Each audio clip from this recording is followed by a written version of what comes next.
ಕರ್ನಾಟಕದಲ್ಲಿ ಸುದೀರ್ಘ ಅವಧಿಯಲ್ಲಿ ಮುಖ್ಯಮಂತ್ರಿ ಯಾರು ಅಂತ ಹೇಳಿದ್ರೆ ಅದು ಮುಖ್ಯಮಂತ್ರಿ ಸಿದ್ದರಾಮಯ್ಯನವರು. ದೇವರಾಜ ಅರಸು ಅವರ ಆಡಳಿತದ ಆ ಅವಧಿಯನ್ನು ಬ್ರೇಕ್ ಮಾಡಿದ್ದಾರೆ ಮುಖ್ಯಮಂತ್ರಿ ಸಿದ್ದರಾಮಯ್ಯ.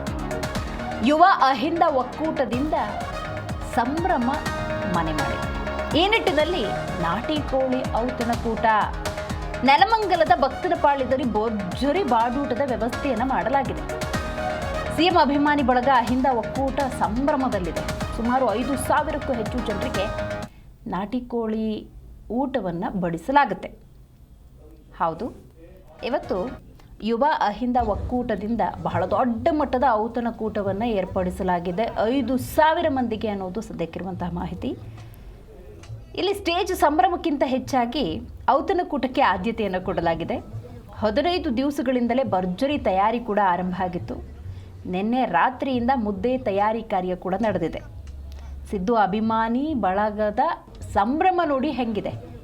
ಇವತ್ತು ರಾಜ್ಯದ ಬೇರೆ ಬೇರೆ ಭಾಗದ ಜನ ಆಗಮಿಸುವಂಥ ಸಾಧ್ಯತೆ ಕೂಡ ಇದೆ ಅಂತ ಹೇಳಲಾಗ್ತಾ ಇದೆ. ಹೌದು, ಕರ್ನಾಟಕದಲ್ಲಿ ಸುದೀರ್ಘ ಅವಧಿಯಲ್ಲಿ ಮುಖ್ಯಮಂತ್ರಿಯಾಗಿ ಆ ಜವಾಬ್ದಾರಿಯನ್ನು ನಿಭಾಯಿಸಿದ ಹಿನ್ನೆಲೆಯಲ್ಲಿ ಜೊತೆಗೆ ದೇವರಾಜ ಅರಸು ಅವರ ಆ ರೆಕಾರ್ಡನ್ನು ಬ್ರೇಕ್ ಮಾಡಿದ ಖ್ಯಾತಿ ಈಗ ಸಿದ್ದರಾಮಯ್ಯನವರ ಪಾಲಿಗಿದೆ. ಈ ನಿಟ್ಟಿನಲ್ಲಿ ಸಂಭ್ರಮ ಮನೆ ಮಾಡಿದೆ.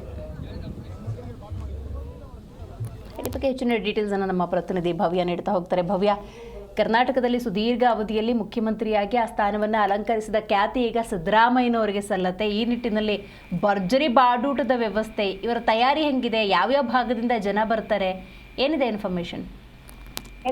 ರಾಜ್ಯದಲ್ಲಿ ಸುದೀರ್ಘ ಅವಧಿಯ ಮುಖ್ಯಮಂತ್ರಿಯನ್ನ ಹೆಗ್ಗಳಿಕೆಗೆ ಪಾತ್ರರಾಗಿದ್ದಂತಹ ದೇವರಾಜ ಅರಸು ಅವರ ದಾಖಲೆಯನ್ನೇ ಮುರಿಯುವ ಮೂಲಕ ಸಿಎಂ ಸಿದ್ದರಾಮಯ್ಯ ಅವರು ಹೊಸ ಇತಿಹಾಸವನ್ನ ಸೃಷ್ಟಿಸಿದ್ದಾರೆ ಅಂತ ಹೇಳ್ಬಹುದು. ರಾಜ್ಯದಲ್ಲಿ ಅತಿ ಹೆಚ್ಚು ವರ್ಷ ಅಧಿಕಾರದ ಚುಕ್ಕಾಣಿಯನ್ನ ಕೂಡ ಇವರು ಹಿಡಿದಿರುವಂತದ್ದು. ಸದ್ಯ ಈಗಾಗಲೇ ಜನಸಾಮಾನ್ಯರ ಮೆಚ್ಚುಗೆಗೆ ಕೂಡ ಪಾತ್ರರಾಗಿದ್ದಾರೆ. ಈಗ ಬಹುತೇಕ ಮಂದಿ ಅವರ ಆಡಳಿತದ ಅವಧಿಯ ಬಗ್ಗೆ ಕೂಡ ಮಾತಾಡ್ತಾ ಇರುವಂತದ್ದು. ಪ್ರಮುಖವಾಗಿ ಇವತ್ತು ನೆಲಮಂಗಲದ ಭಕ್ತನಪಾಳ್ಯದಲ್ಲಿ ಕಾರ್ಯಕ್ರಮವನ್ನು ಕೂಡ ಆಯೋಜನೆ ಮಾಡಿರುವಂತದ್ದು. ಅದರಲ್ಲಿ ಕೂಡ ಸಿದ್ದರಾಮಯ್ಯ ಅವರಿಗೆ ನಾಟಿ ಕೋಳಿ ಆಗಿರ್ಬೋದು, ಮುದ್ದೆ ಅನ್ನೋದು ಬಹಳಷ್ಟು ಇಷ್ಟಕರ ಆಹಾರ ಅಂತಾನೆ ಹೇಳ್ಬೋದು. ಸೊ ಹೀಗಾಗಿ ಸಿಎಂ ಅಭಿಮಾನಿಗಳ ಬಳಗ ಹಾಗೂ ಯುವ ಅಹಿಂದ ಒಕ್ಕೂಟ ವತಿಯಿಂದ 7 ವರ್ಷ 240 ದಿನಗಳ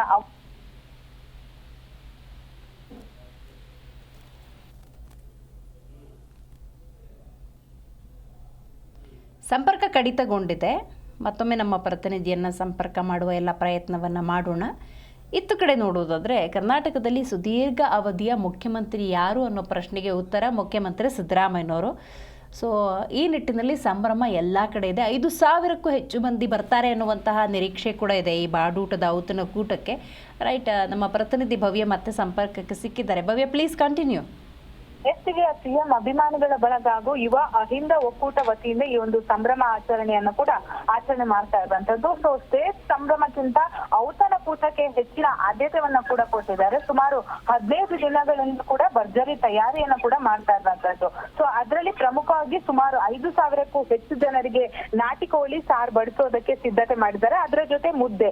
ಸೊ ನಿನ್ನೆಯಿಂದಲೇ ಸಿದ್ದು ಅಭಿಮಾನಿಗಳ ಆಗಮನ ಕೂಡ ಆಗ್ತಾ ಇರುವಂತದ್ದು. ಇಂದು ಸಹ ರಾಜ್ಯದ ಬೇರೆ ಬೇರೆ ಜಿಲ್ಲೆಗಳಿಂದ ಕೂಡ ಜನರು ಬಾಡೂಟವನ್ನ ಸವಿಯೋದಕ್ಕೆ ಕೂಡ ಬರ್ತಾ ಇದ್ದಾರೆ. ಸೊ ಈಗಾಗಲೇ ನಾವು ಬಹಳಷ್ಟು ಜನಸಾಮಾನ್ಯರನ್ನ ಮಾತಾಡಿಸುವಾಗ ಸಿಎಂ ಸಿದ್ದರಾಮಯ್ಯ ಅವರ ಆಡಳಿತ ಹೇಗಿತ್ತು, ಅವರು ಅಂದ್ರೆ ಬಡವರಾಗಿರ್ಬೋದು, ಯಾವ ರೀತಿ ಜಾತಿ ಭೇದ ಇಲ್ಲದೆ ಯಾವ ರೀತಿ ನಡೆಸ್ಕೋತಾರೆ, ಹಾಗೇನೆ ಆಡಳಿತ ಅವಧಿಯಲ್ಲಿ ಜನಸಾಮಾನ್ಯರಿಗೆ ಎಷ್ಟು ಒಂದು ಸಹಾಯವನ್ನ ಮಾಡಿದ್ದಾರೆ, ಅಷ್ಟು ಮಾತ್ರವಲ್ಲದೆ ಈ ಗ್ಯಾರಂಟಿ ಯೋಜನೆ ಏನಿದೆ ಅದರಿಂದ ಎಷ್ಟು ಜನರಿಗೆ ಉಪಯೋಗ ಆಗಿದೆ, ಇದರ ಬಗ್ಗೆ ಎಲ್ಲ ಬಹಳಷ್ಟು ಗುಣಗಾನವನ್ನ ಮಾಡಿರುವಂತದ್ದು. ಸದ್ಯ ಇವತ್ತು ನೆಲಮಂಗಲ ಮಾತ್ರವಲ್ಲದೆ ಬೇರೆ ಬೇರೆ ಜಿಲ್ಲೆಗಳಲ್ಲಿ ಕೂಡ ಸಿದ್ದರಾಮಯ್ಯ ಅವರ ಅಭಿಮಾನಿಗಳ ಬಳಗ ಬಹಳಷ್ಟು ಸಂಭ್ರಮವನ್ನ ಕೂಡ ಆಚರಣೆ ಮಾಡ್ತಾ ಇರುವಂತದ್ದು. ಸೊ ಎಲ್ಲೋ ಒಂದು ಕಡೆ ದೇವರಾಜ ಅರಸು ಅವರ ಆಡಳಿತದ ಅವಧಿಯನ್ನ ಬ್ರೇಕ್ ಮಾಡಿದ ಸಿದ್ದರಾಮಯ್ಯ, ದಾಖಲೆ ರಾಮಯ್ಯ, ಈ ರೀತಿಯಾದಂತಹ ಹೆಸರುಗಳು ಕೂಡ ಈಗಾಗಲೇ ಸೋಷಿಯಲ್ ಮೀಡಿಯಾದಲ್ಲಿ ಬಹಳಷ್ಟು ವೈರಲ್ ಆಗ್ತಾ ಇರುವಂತದ್ದು. ದಿವ್ಯಾ, ಥ್ಯಾಂಕ್ ಯು ನಿಮ್ಮೆಲ್ಲ ಮಾಹಿತಿಗಾಗಿ.